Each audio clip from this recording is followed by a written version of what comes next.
go in the order of what's really relevant and pressing for people. And talk to everybody in the chat. Hey, I see that Sophie says she can't hear us. Can everybody else hear? Okay, some audio. I can hear you, but you have a little bit of an echo. Yay, everybody. Thank you for telling. Good to see you all. Hi. Great. Well, I'm Hannah, and my background is that I started the Better Bean Company with my dad, and we grew that business over 9 years and sold it to Hain Celestial. And then I was released with a layoff and am now working with the Getting Your Recipe to Market program that the SBDC and PCC put on in collaboration with New Seasons, Market of Choice, FIC, Portland Mercado. And then I help collaborate and bring community around packaged food makers in a Google group where we share and learn from each other. So a lot of people submitted their questions via the Google group in advance, and we tried to filter them into the question box. Lori, do you want to start with introducing yourself? Hi, everybody. I'm Lori Hunter. I run the local finds program for New Seasons Market. I know a lot of you, I'm sure. And I'm very excited to be here and be able to share this space with everybody. Yay. John, would you like to introduce yourself now? Sure. Hi, everybody. It's John from Market of Choice. I'm the Chief Merchandising and Marketing Officer there. And I just want to say again that John and Lori, New Seasons Market of Choice, are amazing partners for all of us in this community. I've just been blown away by the steps that you guys take to support our local maker community. Go above and beyond. We love you guys so much. This is like a crazy conversation to have, right? And we're managing it hopefully really nicely together. And Michael here representing brands, it down. I'm Michael Pan, founder of Pan's Mushroom Jerky. We've been around for full time since 2018, and doing this part time for a lot longer. I'm just one of the many brands just trying to navigate this new world, and how do we work in this new landscape, and how do we work with retailers like New Seasons and Market of Choice. So I'm here to represent all the brands that are wondering the same thing. Thank you very much, Michael. We appreciate it. So we are going to go by the questions that are in the chat, in the question box, again, down on the bottom right next to people. So go there because when we replay this, and if you want to go back again and listen, we're going to push a button and it will like time mark it. So it goes right to that and the answer of that question specifically. I might ask some follow-up questions that are aligned. But yeah, I'm excited to see how this all works out.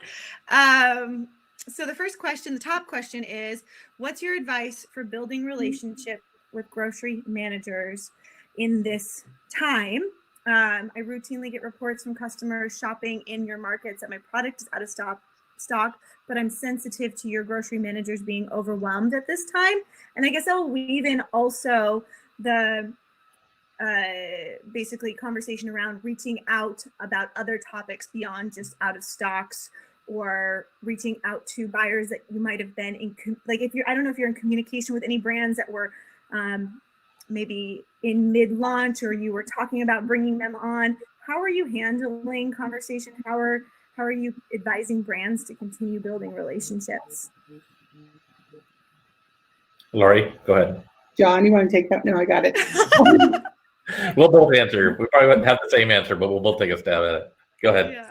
In terms of the out-of-stock conditions, I would recommend you reach out to me. And we are streamlining communication to the stores right now because our workspace for staff doesn't allow for social distancing, so their time on the computer is limited. So we send out a daily email with all the information compiled in it. So if there's a stock level condition, I can help you with that. What I would need from you is the store, the time. I could then look at the purchase history to see if there's an order placed and it was hung up somewhere in distribution, or, movement, where your sales are. So I'm here to support you to be sure that the product is on the shelf, so you're selling products. I would say the same thing. If you're struggling with out of stocks, you can still continue to email our grocery managers. They all have mobile devices as well, so or most of them do. So they should be able to respond. But if you can't get in touch with somebody, let me know. Just as Lori said, that obviously these are unprecedented times in terms of how we're operating the stores and the amount of just trying to deal with supply chain issues. So they may not be able to get right back to you guys right away, but definitely, I'm sure Lori and I both recognize how important the orders are to each and every one of you. So we'll do everything we can to help stimulate something for them. So our, just real quickly, our Mojo program, I'm sure Green Wheels continues to still be up and running as well. So we not only have mechanisms for our existing Mojo partners, but if you have historically been in a distributor, I know UNFI, for example, is really struggling to take inbound, especially for smaller vendors. So if you are a smaller vendor that's in a larger distributor, any of them, and you need help getting to our stores, we're happy to quickly onboard you onto Mojo to help solve that. Yeah, same here too with the Green Wheels program. That's awesome. Thank you very much for doing that. On that topic for brands, so those are for brands that are in your stores now and having distribution problems. What about the new brands that are in launch or their launch has been put on hold? How has COVID impacted your basically vendor buying, onboarding process? And do you have any sense about launch schedule at this time for those that have been put on hold? And I'm really interested too in wondering if you're taking a different approach with the local region versus conversating with basically brands from outside of the region. And then also I'd love to know what, again, your approach there, because some brands that are on this call are in conversations with buyers that they're non-local too. So it's interesting for us to hear kind of both those perspectives. So we, right now, the priority for New Seasons Market is the safety of our staff and limiting extra people in the stores. So with that said, it is hard to launch a brand at this time because the complexities that come with launching a brand, building relationships, doing demos, all of those things. However, it hasn't stopped us. And what we've done is prioritize businesses that have been talking to us that have restaurants or cafes where they're impacted with the closures of that space. And so if they have added value products that we can bring in, those have sort of moved to the top of the line in how we can help them. We've also launched the Greater Good Box, where we prioritize produce from farmers that lost customers with the closing of restaurants, where we bought a bunch of produce. We do a box pickup weekly, and in that I've been able to add some local products and create a local producer bag. So we were able to make some significant buys that way to support people. I know that's for existing vendors, not for new vendors, but I'm still considering vendors. I'm just trying to figure out the space. It's, there's no planning, there's no category reviews happening now. So yeah. It's just really in one big pause, but it's definitely, I want to help everybody. And there's definitely shelf space now because there's a lot of empty holes, and can we move local into that space? So that's my priority. And so just specifically on that, to clarify, you at this point it's on pause, and you don't have a sense of like when things might go back on, right? Like we're just figuring that out day by day. Or has your team talked about that at all? it's, we're looking at launching our weekly flyer digitally in June. So June seems to be the date that we're aiming for. I mean, I realize now the strategy here is not a sprint. We're in that marathon stage. I mean, it's going to be the long game now. Yeah. So, and then in the meantime, how do we keep our local vendors viable, and how do we get new vendors on the shelf too? So it's complicated. John, do you want to answer that portion? Yeah, so I think similar to what Lori was saying, the difficulty, so it's kind of a two-part answer, I guess, for us. We do continue to onboard new local vendors. I have a handful of them launching in May, just through our regular process. But part of the problem is I'm sure we'll get to this, is demoing. And, for some, as I was communicating with you, Hannah, if it's a very unique item that really we feel like you need to be out in front of customers and our staff to sample the product so people get it, then that's we probably will ask you to wait to launch, because I think that's probably better actually long-term anyway, because I don't want you to, ship product to us that doesn't sell, and then we have a whole other issue with waste and everything else. So I think we are continuing to onboard people. We're just being probably more selective than we used to be, based on how we feel like the vendor can reach their fullest potential with us in the long term. So that's really thoughtful.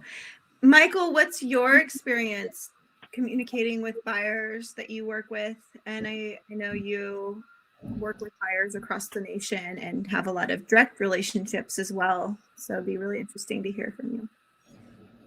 Yeah, for us, we've been, we self-manufacture. So we've been trying to just work on communicating delays that we have.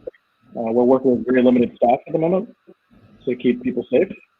And as a result, we've just had longer delays than normal.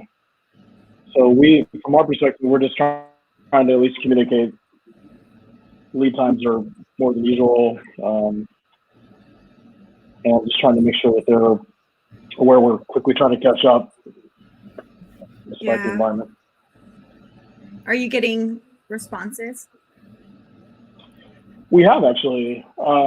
It seems, I think that some of the silver lining is that, we're obviously all isolated, but, usually sometimes maybe a cold relationship with the buyer. There seems to be a lot of concern on both sides of like, can you give me the product? Oh, by the way, I hope your staff is okay. So it just seems to be a little more emotional bond than normal. That's beautiful. Yeah, I really feel like this time is helping us all connect and be really compassionate with each other and engage.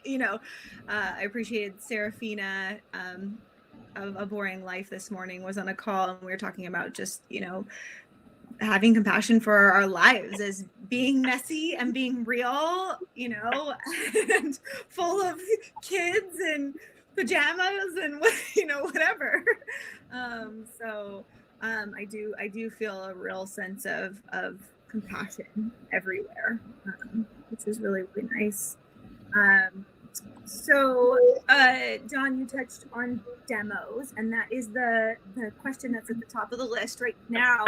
Is really, have you guys thought any more about like demos now? Any kind of way to sample, boost sales and velocity in general, and then maybe even like 6 months from now, if demos will change? Because a lot of the conversation is we're not going back to the same reality that we were just in. Things are going to change, and how might they change going forward? And if your teams have discussed them at all.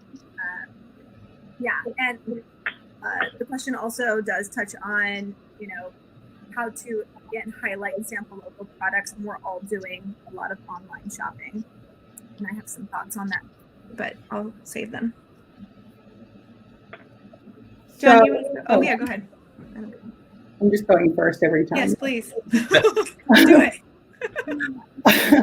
This is, it's like with John's culture and New Seasons Market culture, the vendors know it's a big part of what we do and what our customers like. And we all know how it can drive sales and launch brands. But we also know there was a lot of questionable practices happening with the way people eat in public, too. So we had already been talking before this happened about a sort of a portable demo stand that had a shield and a hand washing sink, like something that you could roll around and put in departments that made sense with whatever somebody was demoing. So we're sort of bringing that up again as a possibility. It's going to look for innovation from the vendor's perspective too. Can they come up with individual size samples to hand out that don't require double dipping, multiple touches? I think about like Kind bars. If you're opening a store, they'll send you boxes of individual minis, to hand out. I mean, you might have to move into that space too. Yeah, we were actually brainstorming some ideas. We had done some looking around, like from Uline offers 1,000 little Ziploc envelopes that have a clear window on the front and they're kind of foil on the back. And we were thinking, well, we could have vendors, we'll probably try to test this, but we'll get a vendor shipped to our central kitchen, and then our central kitchen could repack your product into these little envelopes, and then we could somehow get them out to the stores. But then I think probably where Lori's struggling too is like, okay, what next? Because I could have samples, or you could make trial sizes, but if the customer still doesn't want to approach another individual in the store because of social distancing, it's hard to convey that story about the brand and about the product and some of those types of things. So I think we're going to have to, it would be probably a very interesting innovation team getting together with a smaller group of folks in this community here today that could brainstorm some ideas on how we keep demos happening. Because I think without it, it is the linchpin of a lot of brands, right? That most everybody on here may not have had the same success if somebody hadn't been able to go into a New Seasons or Market of Choice or a Green Zebra or wherever and sample people their products, because a lot of what we do is, you guys do, is so innovative and creative and different, and slow food is just different by nature. So you have to be able to tell the passionate story. And if it's just a trial size in a basket in the front end, I don't know that we'd get the same result that we all would want from something like that. So I think we're going to have to think about how we not only sample, but also convey the story and the value connection that we all want to have in Oregon. So thank you for that, John. That's so huge. Those personal connections that happen at the demo table are very, very, very real in building our brands. I want to share a couple things. Heidi did ask about, just a consideration of waste and plastic and those sampling. And I think we'll just echo that. I think it'd be really great for us to, as a community, create a task force and think about this creatively. There is a community member with Turnkey Marketing, and they're working on sampling boxes that are going to be sent out to healthcare workers. And their whole concept started with absorbing the waste from Expo West, of all those samples that were made, and then just to redistribute them. But what can that look like the next phase? And again, like John said, how do we really weave in storytelling? And I'm sure our really amazing community can come up with a million thoughtful ideas. For me, something that has been really present today is that we do have an opportunity now to shift and make things better than they ever were. And there is an opportunity maybe to, solve for some of the problems that demos didn't address in the past, right? You're at the demo, and it's whoever's walking in the store. It's not necessarily your target market or who really wants to hear from you. And so in these futures that we build, how can we solve for some of those problems? Another example just on that line of, we don't have Expo West anymore, but we do, still need to communicate, connect with each other. Is there a more equitable, accessible way for everyone to connect, because in a way, Expo West wasn't really working for anyone anyways, right? Yeah. It was too overwhelming. Like, we didn't want it. So now we have this opportunity to build new realities for and solving for the problems of the past, and being really, really thoughtful now in this present, and thinking about health concerns. Okay, that question just went away. I guess on that note, have you guys at all talked about, like, how it's very common for us, right, to fly around for meetings, especially if you're receiving buyers or sales reps from out of state. Have your teams even gotten to think about that yet? About, like, if you're going to move to more digital format in the future, or is that too futuristic at this point? John, you can take that one. So we obviously, and I'll just go on the public record that I'm not a big fan of Expo at all. But having said that, we always tried to develop better ways to see new products and identify trends that weren't necessarily tied to a food show like Fancy Food or Expo West. And so one of the things that we will continue to do is our new item process that we just kind of have built in for 3 times a year. And so we'll just, we may not be able to sit face to face with a vendor or a broker or a product rep, but we will use the technology that's kind of all become our favorite way to communicate in the last 6 weeks. So whether that's Zoom or whatever, we'll have those discussions and ask them to send samples and have a Zoom meeting possibly, and try the product and hear the story and process the paperwork that way. So, I think in the long run, it's probably more efficient and a little bit more sustainable than airplanes flying around to meetings and things like that anyway. So I think this is, just a good step into the future for very bad reasons, but it's going to put us, I think, in a better place in the long term to manage the new item processes. So fully agree. Lori, do you want to add anything to that? Yeah, our PCMs right now are rebuilding the category review schedule.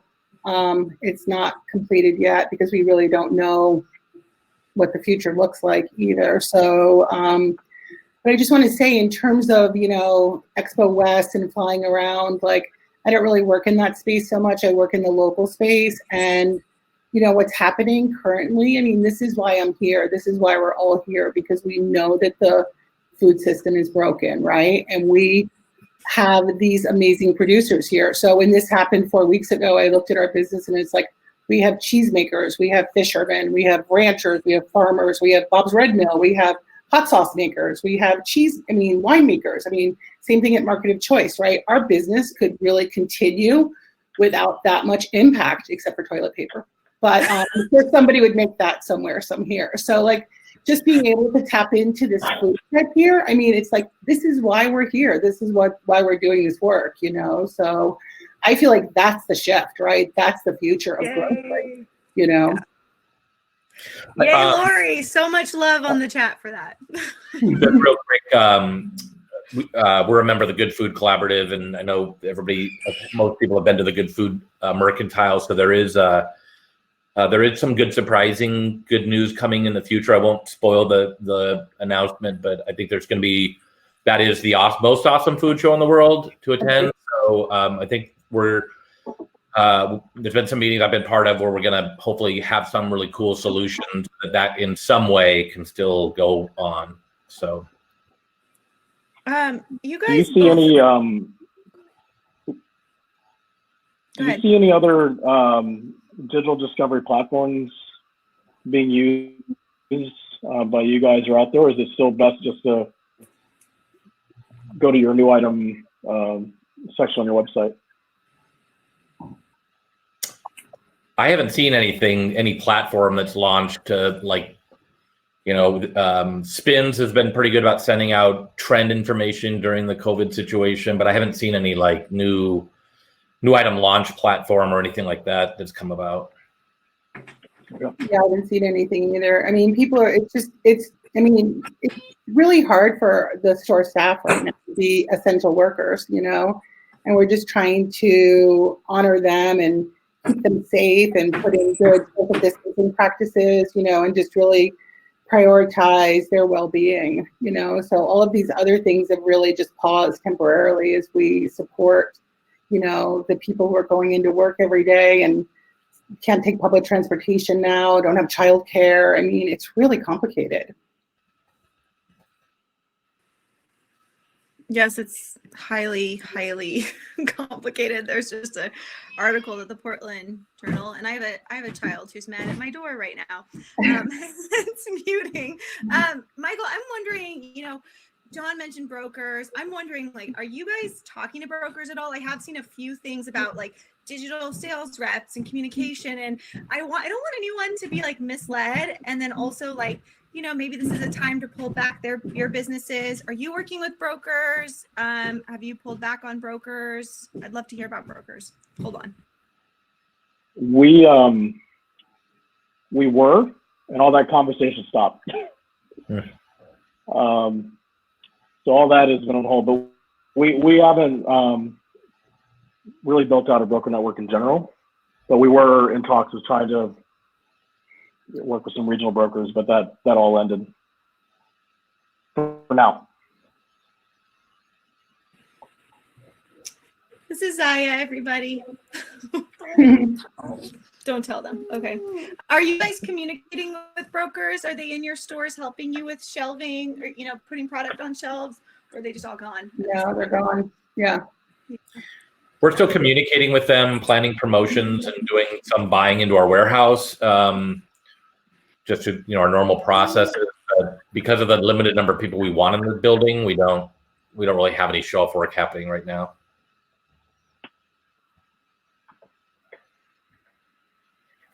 Heidi asked a great question about in this, future reality that we're building, brokers have never really been a favorite part for us as manufacturers.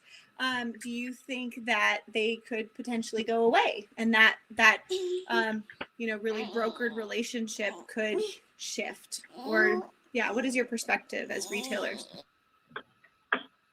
Yeah, I mean, I can't speak to it. I don't really understand what they do.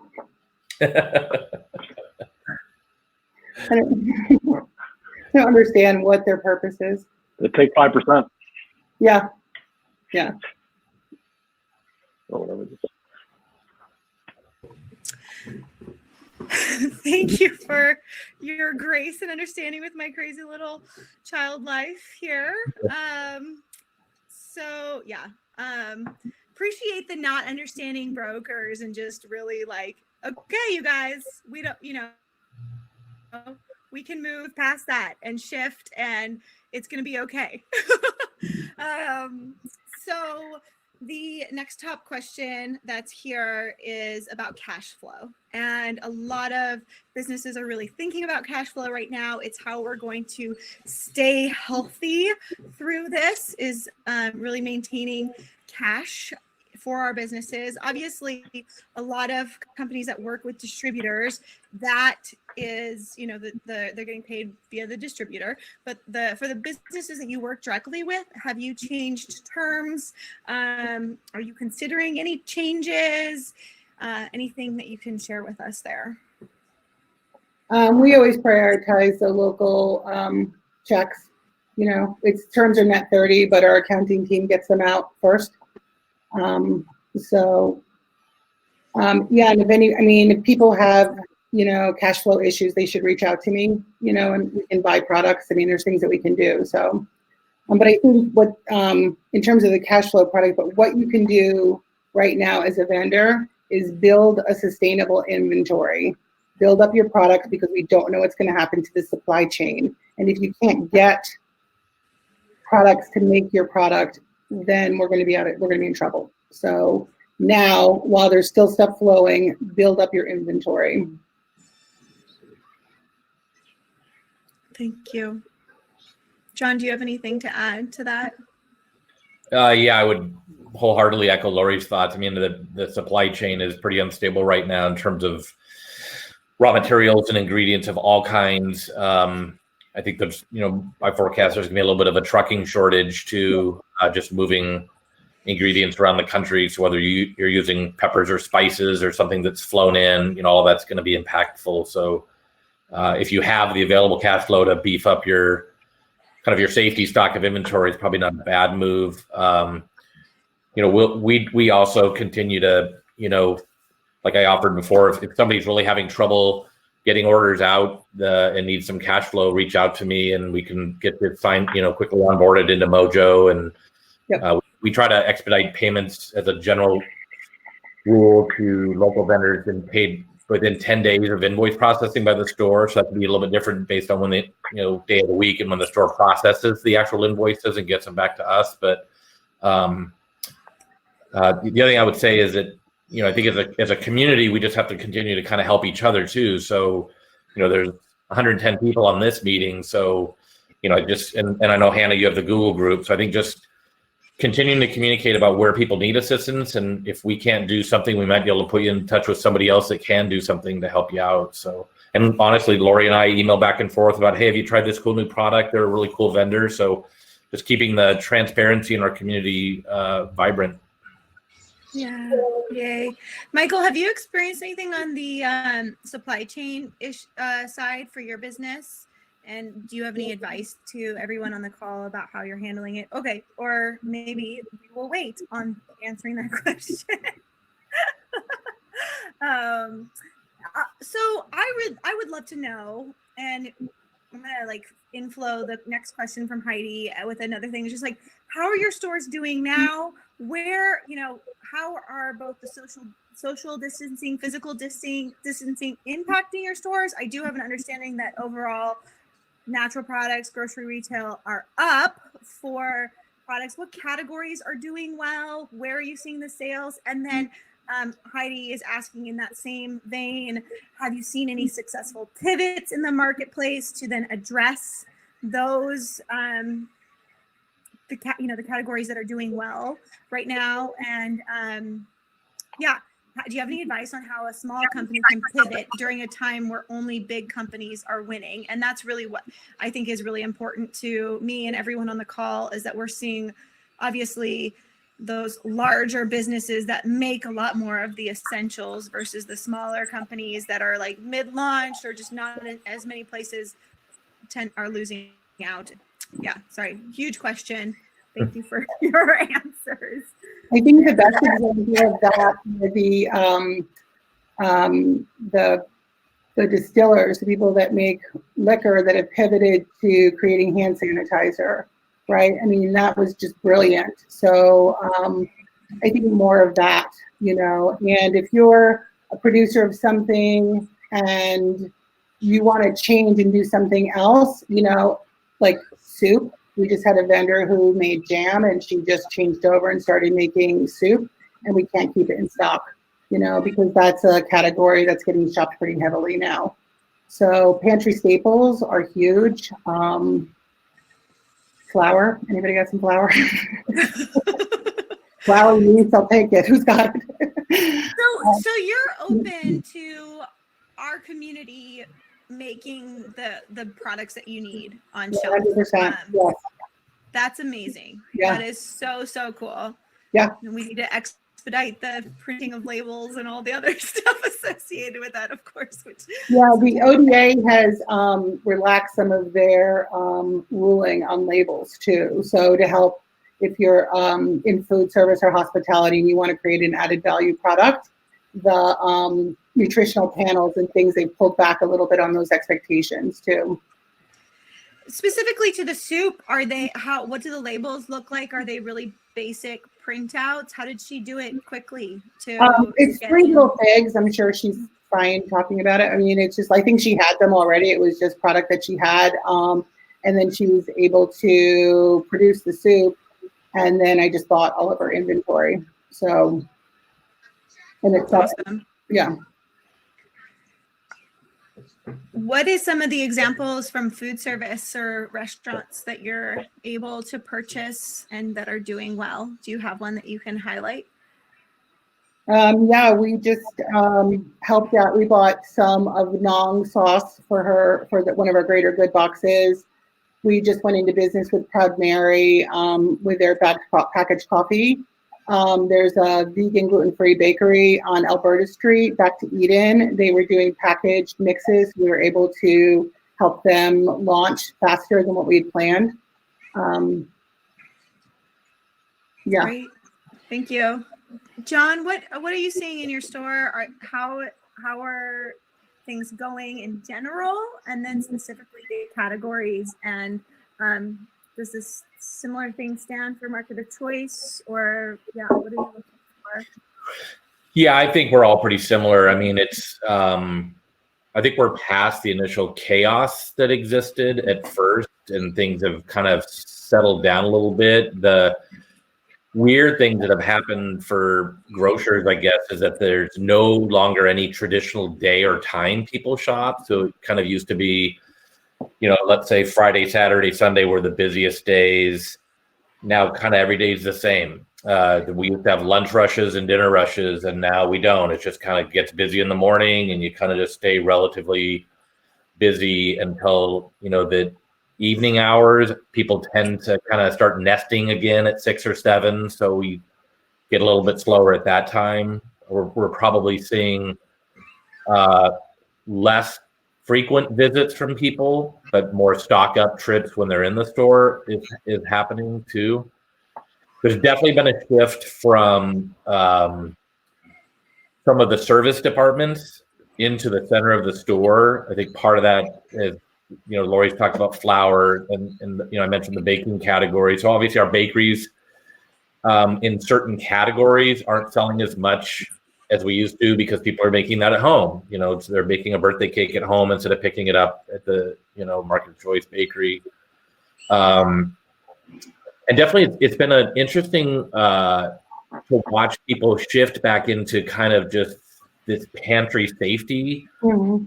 Kind of back to the old root cellar.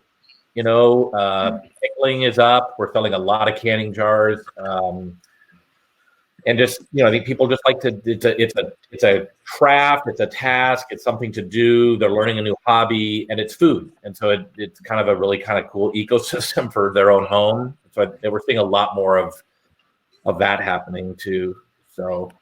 In terms of pivoting, Lori's example was great. I mean, we also continue to see just reaching out to farmers who have excess inventory, or reaching out to smaller produce suppliers that worked around the city of Portland, delivering to restaurants. And we bought, a bunch of inventory from a lot of those folks to help them out, and just reaching out to people we know, within our own network, like Lori had talked about too. So we just bought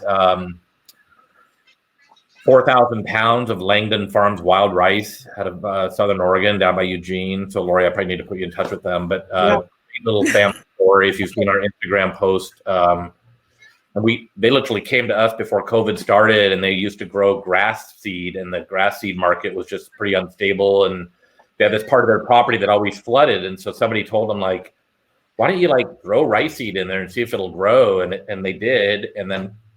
So we were starting to kind of work with them, and then COVID hit, and I reached out to them, and I'm like, hey, how many pounds of that rice do you think you have? And so they packaged 4,000 pounds of it, and we have it in our stores. And so it's just, you just have to be a lot more creative. And it kind of has, even though like Lori and Green Zebra and Barber World Foods, I mean, we're always looking for new locals, but it's normally you're kind of on the receiving end of somebody knocking on your door, or you see them somewhere, and now you're having to go, well, wait a minute, what if we called this local rancher in Central Oregon? Maybe they have something we could get our hands on. And so I would say we're probably much more outward looking than maybe we were in the past, to try to just, because you're so solutions based right now. Yeah. So, and just to dive in a little bit, the top question here is, what are really specifically any products that you think some of our community could create for you right now? And is there any way we can perhaps work with the restaurants to help them supply things to the store? That was an offer. And I will say too, is just that if there's any of the farms that you're working with too that have an abundance of a crop, we know a lot of processors of things. So please, I think that's a really cool opportunity for more connections there in our community. I think we're seeing a big decline in the grab and go food section. People don't want to buy pre-made items because they think they want insight to the ingredients that are being used and the practices being used. So, and then again, that shift into center store outside of the, perimeters, although there are increases in salsas and dips too. So I imagine at some point people are going to be tired of cooking and cleaning and they're going to shift back to convenience, right? So is that the strategy, right? Like some kind of quick, easy thing you can put together. Like, I think maybe it could be I don't want to say a meal kit, but like, so they have insight to the individual ingredients, but it's an easy thing to put together a meal, because if you're cooking for a family, 3 meals a day, cleaning up, doing all the dishes, it's tiring after a while, right? So, but then I also want to support the restaurant people that are out there still doing takeout too. I want to really give them a shout out because the way they've pivoted in this space is just amazing. So who misses restaurants? I miss restaurants so much. Seriously. Yeah. I think it'd be cool to, so the categories that are growing in the center store right now, I mentioned baking, Lori mentioned soups and broths. And I happen to know for a fact that the bigger soup and broth companies are on the more industrial production side are running way behind. And we're actually starting to see some of the national or large regional brands start to say, I'm only going to produce these 3 flavors because they just got to maximize their production capacity on their lines. So that soups and broths could be a great opportunity for somebody to get into that.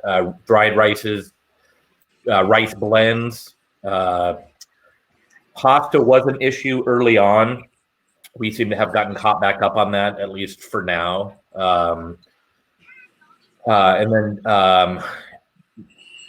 trying to top of my head, I think we've gotten caught up in most of our other categories. But I also think, for this community that's on this today, like think of ways to get your recipes and your ideas for making meals and doing things at home or incorporating your product into a baking product and send those to Lori and I, because we'd love to put that out there and offer up to customers that, hey, we have this awesome infrastructure of local craft producers and their products can go into amazing recipe ideas. And we haven't done a great job of doing a lot of that in the past, but if you guys wanted to get those to us, we'd be happy to create something on our website where we could post 1 or 2 recipes for how your product can be incorporated into something else that somebody could add a protein or a vegetable or a plant-based item to or something like that. You think too, if we look at our consumers right now, their behaviors shifted and they're really shopping with their hearts. When I see customers go to the PSU farmers market to line up to buy a box, that's incredible. And without, demand, there's no supply. So they're ready to help, so this is our chance to really step into that space, promote the work that you're doing, give them some really great food. And then we're not counting on this stuff being flown in, shipped in, trucked in, yeah. On that note, what you said about a lot of the bigger companies are just focusing on their top 3 SKUs.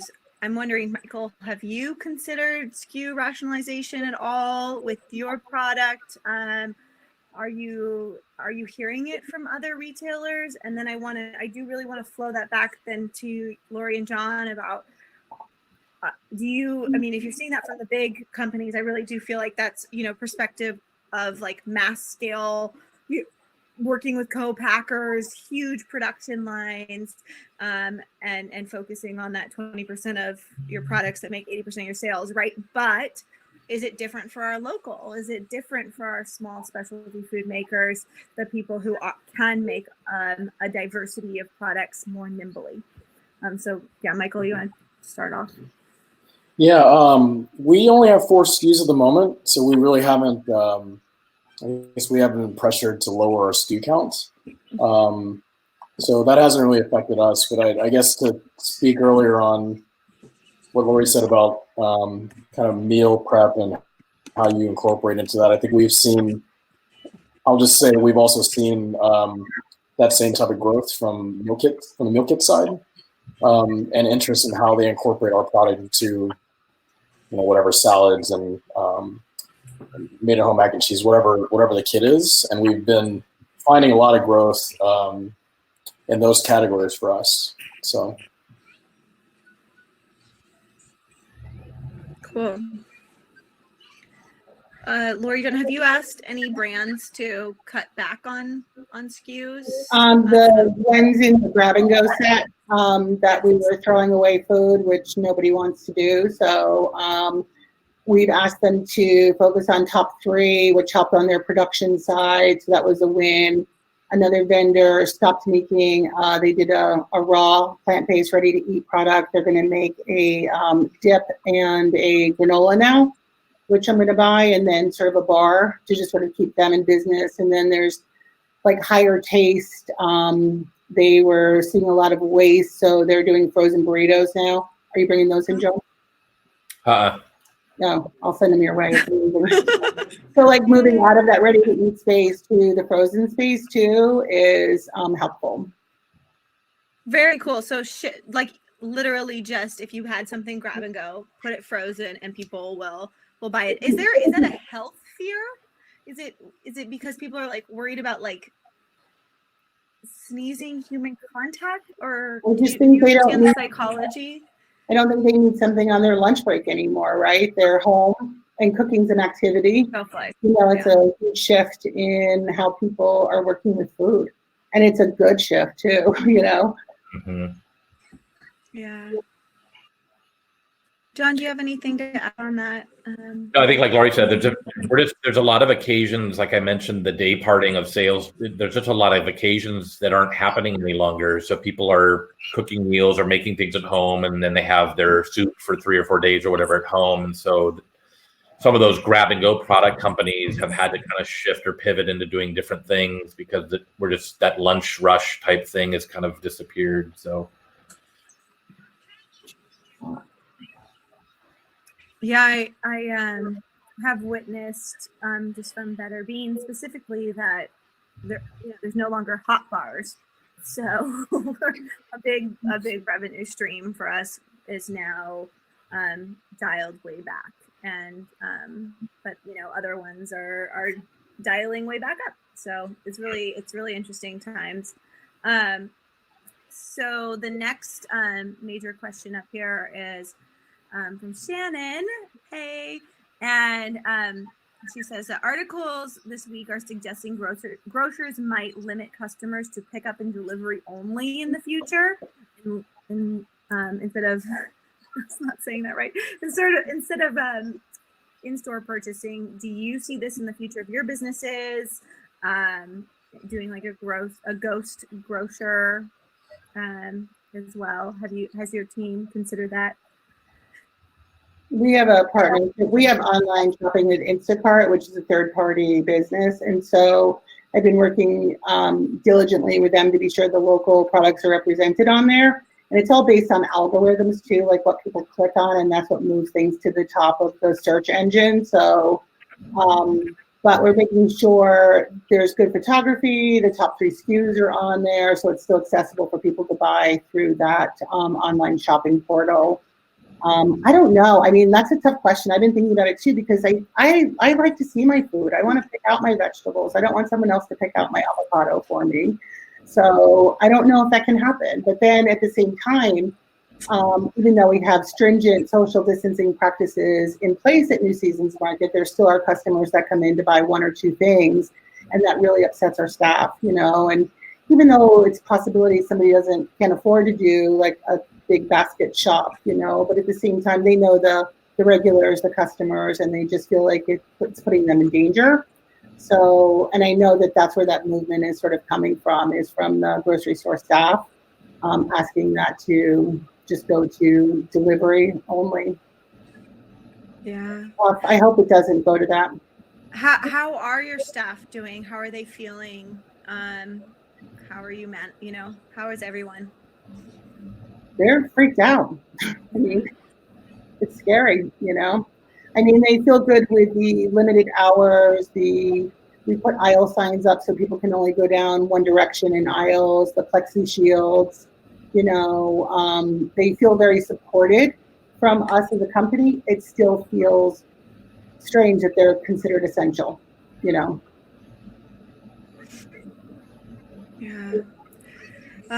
Just, gosh, so grateful for all of them and all of you. And it's really hard and difficult and feels unfair. And I just want to take a moment with that.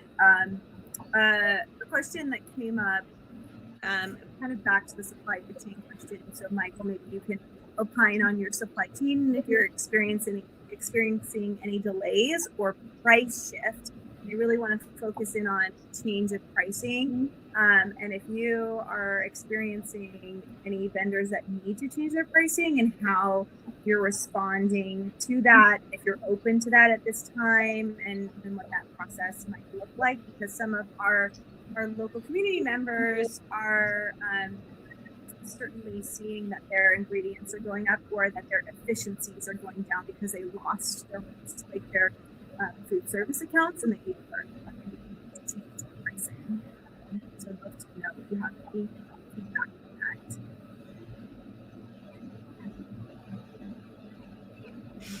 And yeah, okay. So and then the comment is, how are you seeing premium products perform within your store? What is your future projections, and are you recommending maintaining the same prices? So I guess that's a similar question. And that question about price change did come from the product.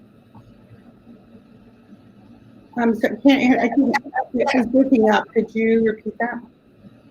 Oh, shoot. Okay. Wondering about changing the price of a product right now. Do you guys have the capacity to change pricing on shelf? And then how are you responding to that or communicating with brands around pricing? And then I wanted to know if Michael was experiencing any increase in prices of his ingredients coming in.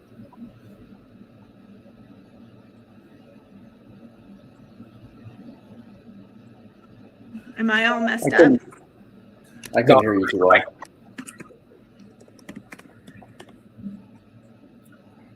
Oh, I can jump in if you can hear me okay.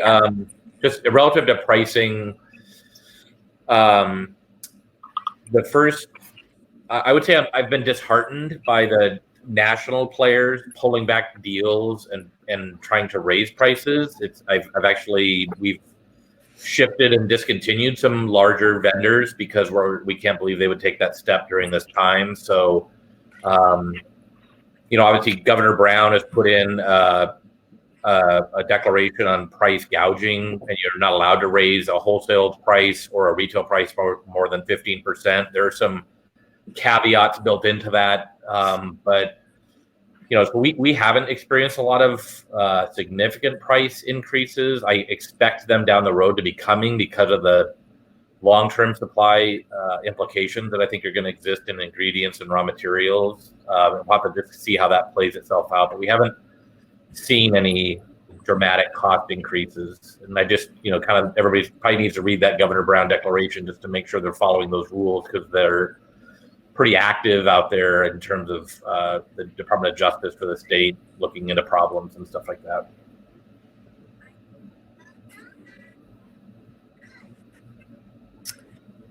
Michael, did you have anything you wanted to add about ingredients from your perspective?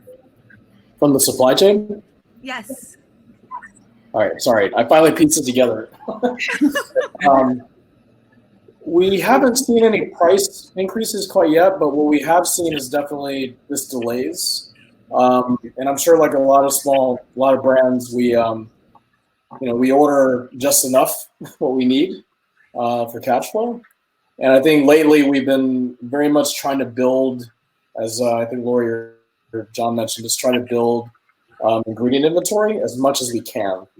That's really difficult. We don't have a huge amount of cash just sitting around to go spend on that, but we're very much just trying to build as much as we can as time goes on, because I think we're seeing the same thing where, we're backed up, everyone's backed up all the way up and down the supply chain, and we're definitely seeing that for all our ingredients. Thank you. Okay. Can you hear me now? Am I Mhm. okay? Yeah. Okay. So just to dial in specifically, are you seeing like premium, high-end products? How are they performing? And do you have any thoughts on the future of high-end premium products? And then I think I'm going to wrap that same question in about like also like, is it more like people buying volume products, and should anyone shift to something more like family size or the value version of what they make? Say someone makes a really high end product, but they could make a more value based version of that. Would that be a helpful pivot in these times based off of what you're seeing? Yeah, that's what I'll ask. Yeah, that's that's hard to say. It's I mean, especially at Market of Choice and New Seasons Market, we're sort of premium grocers. It's not where people. I mean, people don't necessarily shop for value; they shop for quality and local. So Yeah, we haven't seen, I wouldn't say we've seen any decrease in the value segments in the category at all. I think they're,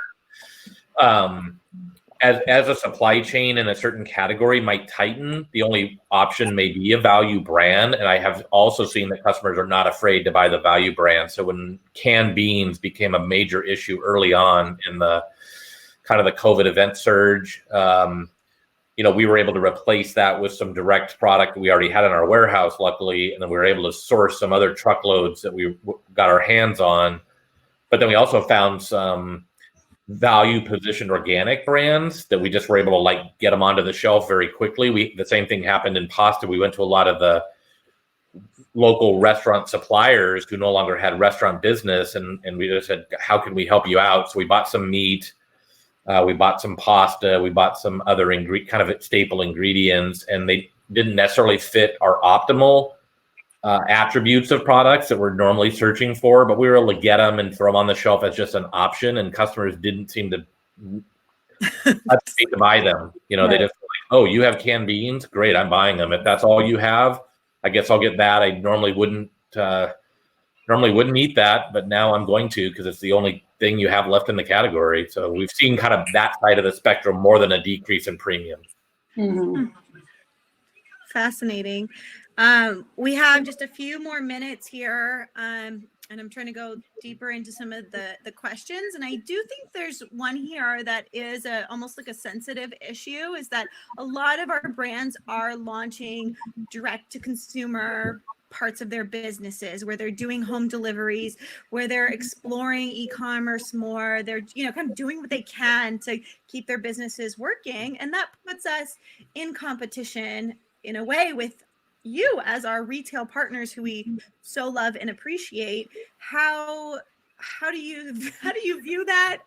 Is there a way that we can basically, do you have any advice on how to do that in a graceful way? I guess is the question, and support it in a way that we're supporting both go to retail and the direct to consumer. And then there is a question on there too about what's the magic of getting in the greater good box. I think we all have to work together here, right? Like John and I work together. If you guys need to do deliveries, let's do it. Let's get people the delicious food that you make. And I don't look at it as competition at all. I don't look at Market of Choice as competition. I think this is what makes this food shed so vibrant and beautiful, because there are retailers here and there are customers here to support the makers, and we just have to keep that going, because I think at some point, this is what we're going to have, right? We're going to have these local products. That's what's going to be in our grocery stores. So, yay! I mean, that's why we're here, right? This is why we do what we do. Look at local milk run, right? The little delivery business that Willenchi, struggled, and now it's this huge, vibrant, beautiful thing that supports the community. It's so fun to watch this happen.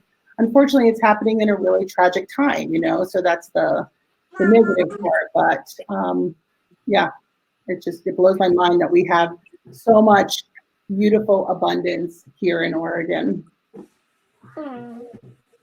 Yeah, I Yeah. totally agree. I think that there's just, we're just simply a pathway to your success. So if we just want to help in any way we can, and that's why both of us are easier to do business with. We want to expedite payments, like all the things we do.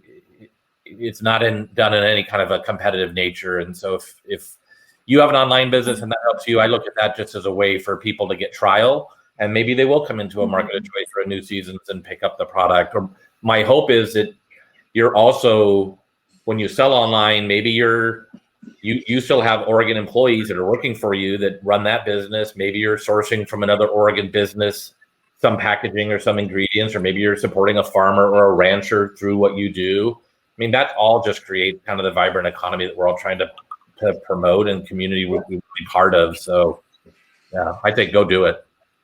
Yay. You guys are so Yeah. awesome. What a amazing, beautiful way to wrap up this conversation. We're truly stronger together, and yeah, need to release those ideas of competition, and you're modeling it so well. And I'm really excited as a community to work with you guys on co-creating the next version of what sampling and demos look like, meal kits, and some digital content with recipes with our local makers like you offered. I definitely noted those offers, and I'm sure everyone else noted all the other amazing offers that you guys have made to make yourself accessible and communicate. And let's just keep on being in communication with each other.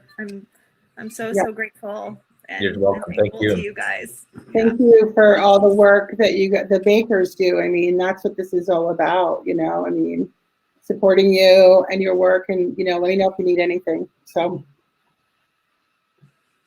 Yeah. Let's do this again. Yay. Right. It wasn't scary at all. Yeah. Good, right? Bill said we have a minute left, so I'll ask one last question. If you have one piece of advice, what would you give us before we leave? Each of you. Made it scary. I'm going to go back to what I said. Build a sustainable inventory. Build it up, because we're going to need it at some point. Okay. Borrow money. Get what you need. Make products. Be makers. All right. Yeah, my advice would be the same. Like, it's really incumbent on all of us to not change what we do and who we are as a core community of local producers, retailers, and supporting the regional food economy. So let's just stay true to who we are. And, we're hate to kind of use the standard, we're going to get through this together. But I really believe that if this community can just continue to do the great work we've done, we're going to come out the other side with better ideas. We're probably going to be all a lot stronger for it. There's no doubt that we may lose some brands, unfortunately, that just can't make it through financially. But in the meantime, let's all work together to figure out how to not let that happen. And I think ultimately that would be my biggest piece of advice. Don't change who you are. Don't change what you do. Don't make a decision to go way off brand to create something else that doesn't fit in what it is that you've been doing. Because ultimately, when we do come through the other side of this, you want to retain your own core values, right? And what the reason you've created your awesome businesses and the reason you're entrepreneurs is not to kind of sell out and change what you've always done. So just stay true. Yay. Right. Thank you. Thank you all. Thank you so much. Yes, and share the recording with everyone. Bilt says it will be here. So thank you, Bilt, for hosting us and facilitating this amazing conversation. Thank you, Mitch. Thank you, Rick. Thanks, guys.